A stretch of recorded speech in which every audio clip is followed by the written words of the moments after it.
দেখুন আগে কেমন ছিল আর এখন কেমন হয়ে গেছে, ওই দেখো তাকিয়ে দেখুন।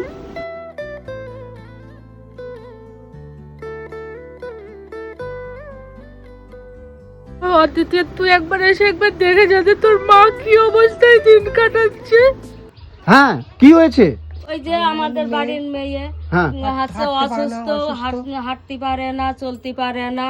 3 বছর আগে অসুস্থ বলে ফেলাই দিয়ে থুয়ে গেছে। তার স্বামী খোঁজ নেয় না, তার শ্বশুরও খোঁজ নেয় না, তার শাশুড়ি খোঁজ নেয় না। তাদের ব্যাগের কারখানা, তাদের অবস্থা বিশাল, তাও কোনো সময় জন্য খোঁজ নেয় না। মেয়েটা হয়েছে, মেয়েটারও খোঁজ নেয় না, আসেও না। মানে তার একটা মেয়েও আছে? মেয়েও আছে। মেয়ের বয়স কত? 13 বছর বয়স। 13 বছর বয়স। ফোন করলেও রেগে যায়, ফোনটাও ধরে না, নাম্বারটা জামাই ব্লক করে দিয়েছে, সেও ধরে না। সবসময় বলে যে মেয়ে আমরা নেবো না, এখন নিয়ে কি করবো, বলে জামাই নিয়ে কি করবো। ইনার কথা বলছেন? হ্যাঁ, কি হয়েছে আপনার?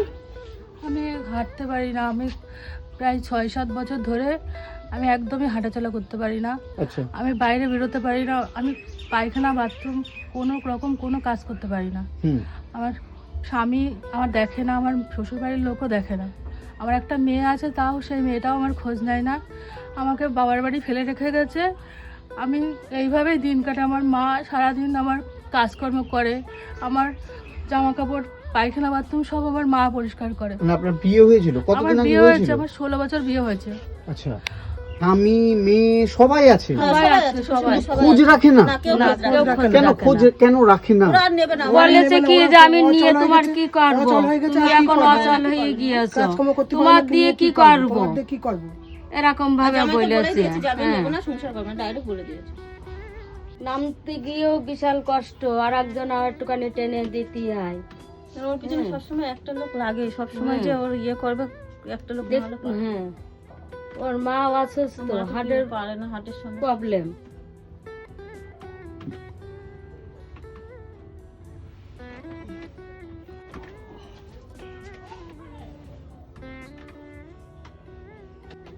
বসে নি, তাও ঠিক করবে।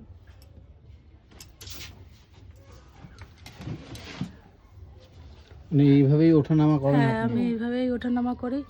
আমার প্রচুর কষ্ট। আমি মানে রাত্রিবেলা মানে ঘুমোতে পারি না। আমি ঠিক ভাত দিয়ে ভাত তুলে পর্যন্ত খেতে পারি না। আমি এই জামা কাপড় পর্যন্ত পরতে পারি না, সব আমার মা করে। আমার পায়খানা, বাথরুম সব আমার মা করে। ওইখানে একটা পটি আছে, রাত্রিবেলা আমি যে নামবো বাথরুম পেলে, আমি সেই নামটাও পারি না। আমি এত কষ্ট করে দিন কাটাই, আজকে কত বছর হয়ে গেল। আমার শ্বশুর বাড়িতে সব আছে, সব আমার ঘরের মধ্যে কোনো কষ্ট নেই, তাও আমাকে এখানে ফেলে রেখেছে। আমি অনেকবার বলেছি যে আমাকে একবার এখানে নিয়ে যাও, ওরা বলে না, তোমাকে নিয়ে আমরা কি করব, আমার কোনো কিছু করার নেই। আমার মেয়েটাও আমার খোঁজ নেয় না, আমার আমিও আমার খোঁজ নেয় না। আমি শুধু একটু বাঁচতে চাই ভালোভাবে, আমি কিচ্ছু চাই না। আমি একটু ভালোভাবে বাঁচতে চাই, আমি নতুন জীবন ফিরে পেতে চাই। আমি কিচ্ছু চাই না জীবনে। আমার পায়ে হাতে কোনো জোর নেই, আমি হাত তুলে খেতে পারি না, হাত তুলতে পারি না, আমি কিচ্ছু করতে পারি না আমি নিজে হাতে।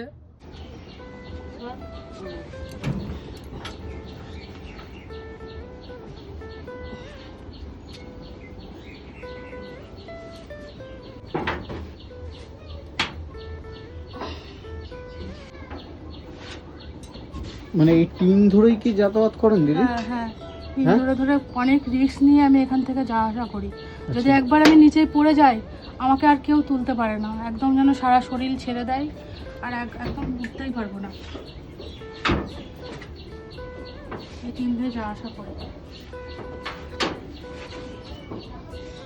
আমার স্বামী মেয়ে থাকতেও আজকে আমার কেউ না, আমার শ্বশুর বাড়ি সবাই আছে, সবাই, কেউ কোনোদিনও আমার একটু খোঁজ নেয় না। আমি অনেকবার ফোন করি আমার মেয়ের কাছে, বলে সময় নেই তোমার সাথে কথা বলার। আমার শাশুড়ি ফোন করে মাঝে মাঝে, ডাক্তার দেখিয়েছো, শুধু ডাক্তার দেখানোর কথা। আমার বাবা কোথা থেকে পাবে? আমার বাবা চালায় ভ্যান, আর আমার মা পরের বাড়ি কাজ করে, আর আমাদের এরকম অবস্থা। আমার চিকিৎসার অভাবে আজকে আমি এখানে পড়ে আছি। ওরা প্রথম থেকে গাফিলতি করে করে আজকে আমাকে এই অবস্থায় ফেলে রেখে দিয়ে গেছে। আপনাকে চিকিৎসার খরচাও দেয় না? কিচ্ছু দেয় না, আমাকে কিচ্ছু দেয় না। একটা নাইটি পরিয়ে তাই পাঠিয়ে দিয়েছে। আমাকে দুটো নাইটি পরিয়ে পাঠিয়ে দিয়েছে। আমার মা আমাকে সব জিনিসপত্র দিয়েছে আমার যখন বিয়ে হয়েছে। কাজ করে করে তাই ওর মা এই যে মাঝে মাঝে একটুখানি ব্যথা কিনে দিত যখন অসুস্থ ছিল, ওখানে যে ওরা ওষুধ কিনে ওকে আর খাওয়াতো না। ওই যে ওষুধ এখান থেকে দেওয়া হতো সেই ওষুধ করে খাওয়াতো। শেষ হলো বলতো আর দিত না। লোকের বাড়ি কাজ করে তারপরে রান্নার কাজ করে করে তাই একটু ওষুধ কিনে তাই দিয়ে পাঠায়। ওর বাবা হচ্ছে ভ্যান চালায়, কি করে এদিকে মেয়ের ওষুধ কেনার পয়সা জোগাড় করবে না খাওয়ার জোগাড় করবে। এখন তো তার বাবা আমার নুন আনতে পান্তা ফুড়ে আমার বাবা অল্প কিছু ভ্যান চালিয়ে ইনকাম করে, আমাদের তাই ঠিক মতন খাওয়া হয় না। আমার মা আগে কাজ করতো, আমার মা এখন কাজ করতে যেতে পারে না।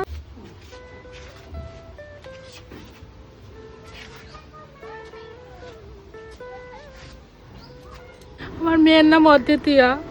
আমার অদ্বিতীয়া, তুই একবার এসে একবার দেখে যাতে তোর মা কি অবস্থায় দিন কাটাচ্ছে। একবার তুই এসে দেখে যা, আমার একটু দেখে যা আমি কি অবস্থায় থাকি।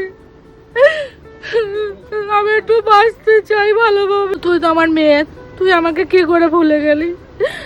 তুই যা চেয়েছিস সবসময় তো আমি দিতে পেরেছি, করতে পেরেছি। এখন করতে পারি না বলে, দিতে পারি না বলে তুই একটু আমাকে খোঁজ দিতে আসিস না, আমাকে দেখিস না, আমাকে একটু ফোন করিস না। একটু ওকে কষ্ট হয় না আমার জন্য? সন্তানের মা যারা যারা তাদের খুব কষ্ট লাগবে যে আজকে মেয়ে হোক ছেলে হোক কেউ একটু ফিরেও তাকায় দেখলো না। হ্যাঁ, মা অসুস্থ বলে। দেখুন আগে কেমন ছিল আর এখন কেমন হয়ে গেছে। ওই দেখো তাকিয়ে দেখুন আগে কেমন সত্যি ছিল। তাই, এই দিদি আর এই দিদির এই মধ্যে দিদি এখন পার্থক্য। অনেকটা 19-20 আছে। হ্যাঁ, অনেকটা 19-20 আছে। আগে কেমন ছিল আর এখন কেমন হয়ে গেছে। মানে সেটাই তো, মানে চেনাই যাচ্ছে না। হ্যাঁ, যাই হোক দিদি, আমি কি বলবো, মানে আমার নিজেরই দেখে খুব খারাপ লাগছে। যারা ভিডিওটা দেখছেন তারা এই দিদির পাশে দাঁড়ান, এটুকুই আপনাদের কাছে অনুরোধ করব। আর দিদি, আমি এখানে খুব সামান্য কিছু টাকা এখানে আপনাকে দিলাম, এটা ধরুন, এটা ধরুন। হ্যাঁ, এখানে কিছু সামান্য টাকা আমি দিলাম। হ্যাঁ, আমি আশা রাখছি যারা এই ভিডিওটা আপনারা দেখছেন তারা এই দিদির পাশে আপনারা দাঁড়াবেন এবং প্রচুর মানুষ আপনার পাশে এসে দাঁড়াবে দিদি। ঠিক আছে, ভালো থাকবেন দিদি। হ্যাঁ, আপনি নিশ্চয়ই সুস্থ হয়ে যাবেন।